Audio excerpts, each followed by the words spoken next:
Hello guys, ഇന്ന് ഞാൻ നിങ്ങൾക്ക് പരിചയപ്പെടുത്തി തരാൻ പോകുന്നതാണ് ഒരു നല്ല അപ്പം. ഈ അപ്പത്തിൻ്റെ പേരാണ് ഇണ്ടേരി അപ്പം. ഈ അപ്പല്ലേ നല്ല ടേസ്റ്റാണ്. പിന്നെ ഇത് എപ്പോഴാണ് ഉണ്ടാക്കേണ്ടതെന്ന് അറിയോ ഗായ്സ്? ഇതെപ്പോഴാണ് ഉണ്ടാക്കേണ്ടതെന്ന് വെച്ചാൽ നമ്മൾ 50 days ആണ് നോമ്പെടുക്കുക ഈസ്റ്ററിന്.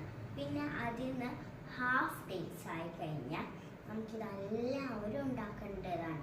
പിന്നെ ഇത് നോമ്പെന്ന് വെച്ചാൽ എന്താണെന്നറിയോ? നമുക്ക് ഇഷ്ടമുള്ള ഫുഡൊന്നും കഴിക്കാൻ പാടില്ല. എന്ന് വെച്ചാൽ ഇറച്ചി, മീൻ അങ്ങനത്തെ സാധനങ്ങളൊന്നും കഴിക്കാൻ പറ്റില്ല. ഞാനിത് കഴിച്ച് കാണിച്ചു തരാൻ കൂട്ടുകാരെ.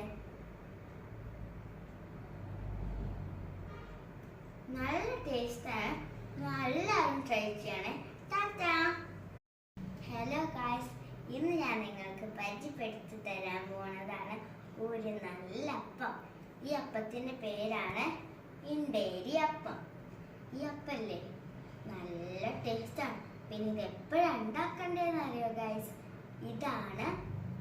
ഇതെപ്പോഴാണ് ഉണ്ടാക്കേണ്ടതെന്ന് വെച്ചാൽ നമ്മൾ 50 days ആണ് നോമ്പെടുക്കുക ഈസ്റ്ററിന്.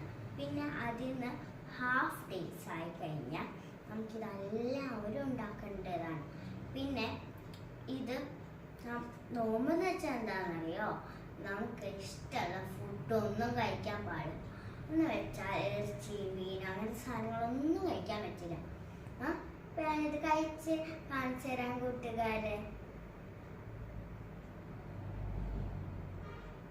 നല്ല ടേസ്റ്റാണ്.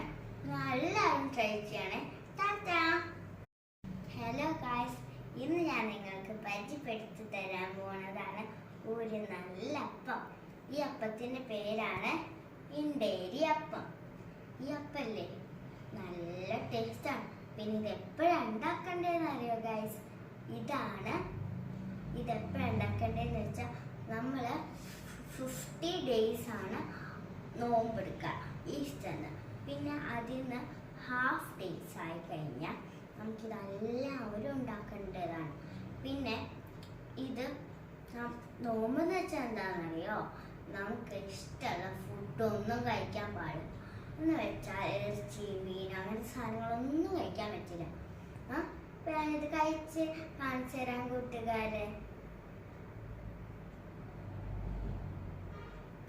നല്ല ടേസ്റ്റാണ്. എല്ലാവരും ട്രൈ ചെയ്യണേ. ടാറ്റാ.